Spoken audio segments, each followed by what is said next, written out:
तो cigarette business से 40% के अराउंड का रेवेन्यू आ रहा है, जिसपे ईयर ऑन ईयर बेसिस पे अगर देखें तो सेगमेंट रेवेन्यू में जो ग्रोथ है वो 3.6% का है। बाकी डिटेल यहाँ पर है, आप वीडियो देखकर समझ सकते हैं। अगर आई होप अब तो नाम समझ ही गए होंगे, आईटीसी की बात कर रहा हूँ, ठीक है।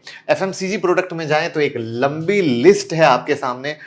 कोई इंसान ऐसा नहीं होगा जिसके घर में आईटीसी के कोई ना कोई प्रोडक्ट ना हो और आप यूज ना कर रहे हो। वैसे मेरे घर में मेरे जो बच्चे हैं, क्लासमेट सबसे ज्यादा यूज करते हैं। आपके बच्चे कौन सी इसमें चीज यूज कर रहे हैं बताइएगा जरूर।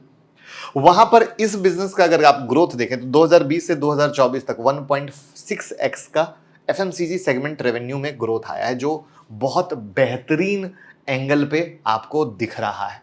आईटीसी होटल, जो मैंने शुरू में कहा था लग्जरी होटल ये लोग बनाते हैं, तो अगेन होटल से रेवेन्यू 4.2% का है। सेगमेंट रेवेन्यू 842 करोड़ का है, जहां ईयर ऑन ईयर पे जो ग्रोथ है वो 18% का दिख रहा है होटल में।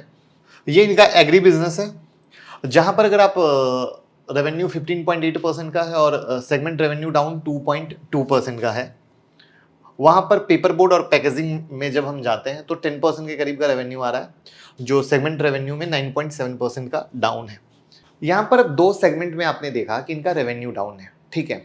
तो एक्चुअली टोटल रेवेन्यू जब मिला लेंगे तो वहां पर ये उतने मेजर इंपैक्ट नहीं डालते हैं। लेकिन अगर हम इनके डिटेल में जाना चाहेंगे तो कम से कम 15 मिनट की लंबी वीडियो बनेगी, तो मैं उसमें नहीं जाऊंगा। उसकी एक डिटेल वीडियो मैंने बनाई है, वो लिंक मैं डिस्क्रिप्शन में डाल दूंगा, आप ज़रूर देख लीजिएगा क्या ऐसे मैक्रो फैक्टर हैं जिसके कारण इम्पैक्ट यहाँ पर पड़ रहा है। वरना पूरा आईटीसी का मुद्दा भटक कर एक मैक्रो फैक्टर का मुद्दा शुरू हो जाएगा। क्योंकि यहाँ पर जान लीजिए, जब पूरे बिजनेस को कंबाइन करते हैं तो ये निगेटिव ग्रोथ से ज़्यादा असर नहीं पड़ता है। अब क्यों फर्क नहीं पड़ेगा उसको भी मैं एक चार्ट से दिखाता हूँ, क्योंकि ये पूरा का पूरा कंबाइंड रेवेन्यू है, जहां पर आप देख लो सिगरेट से 61.4% का रेवेन्यू और ब्रांडेड पैकेज फूड प्रोडक्ट से 38.6% का रेवेन्यू है, जो कि एफएमसीजी का है। बट प्रोडक्ट वाइज ब्रेकअप में जाएंगे तो एफएमसीजी से 65.3%, एग्री से 15.8%, पेपर बोर्ड से 10.1% और अदर से 4.6% की कहानी है। बाकी अगर आप वैल्यूएशन वाइज देखोगे तो इंडस्ट्री पी 23.4 और पी से 25.7, यानी मोटा मोटा पी के लेवल पे ठीक ठाक है, लेकिन पीजी रेशियो 2.20 है, जो कि थोड़ा महंगा बता रहा है डेफिनेटली। और आरओसी आरओई 15% के ऊपर मेंटेन है, जो बिल्कुल अच्छा है। डेट 284 करोड़ का है, बहुत ही मामूली डेट है, और आईटीसी डिविडेंड देने के लिए जानी जाती है। आई होप आपको ये पता होगा। और अगर हम ओपीएम परसेंटेज पे आते हैं तो मोटा मोटा ये 35-36% का ओपीएम परसेंटेज मेंटेन करके चल रहे हैं। तो आप एक चीज गौर करो, 2012 से लेकर अभी तक में इनके ओपीएम परसेंटेज में आप कभी देख ही नहीं सकते, क्योंकि ये एक अच्छी कंपनी की काफी निशानी होती है।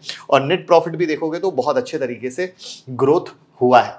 वहां पर इन्वेस्टर पे आते हैं तो अब आप देखोगे कि प्रमोटर ही नहीं है, तो प्लीज परेशान मत होइएगा। प्रमोटर नहीं है तो लोग बहुत परेशान हो जाते हैं, स्पेशली जो लोग नए लोग मार्केट में आते हैं। तो याद रखिए, ये प्रोफेशनली मैनेज्ड कंपनी है, जहां पे एफआईआई की होल्डिंग 40.95% और डीआईआई की 43.77% है।